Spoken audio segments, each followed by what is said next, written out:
हम लोग मदरसे में छोटी छोटी दुआएं याद करते हैं, कुरान शरीफ पढ़ते हैं और हदीस याद करते हैं, इसलिए मसाइल सीखते हैं, नमाज में पढ़े जाने वाली सारी मालूमात करते हैं, सारी मालूमात करते हैं। माशाअल्लाह, तुमसे इतना कुछ पढ़ते हो, अच्छा थोड़ा कुछ मुझे बताओ, नमाज के बाद कितने फराइज़ हैं?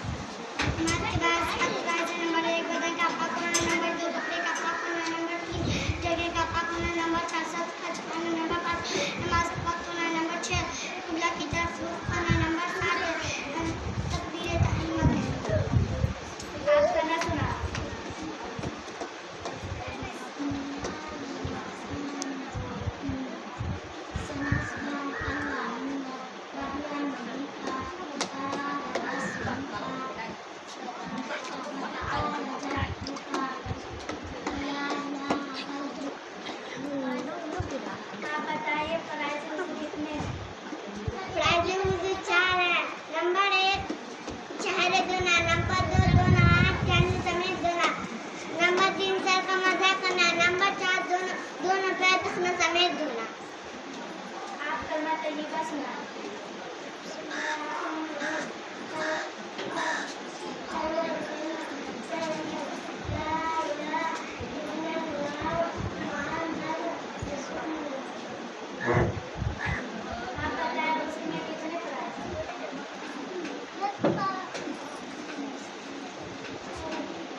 आप खाना खाने के दुआ सुनाओ।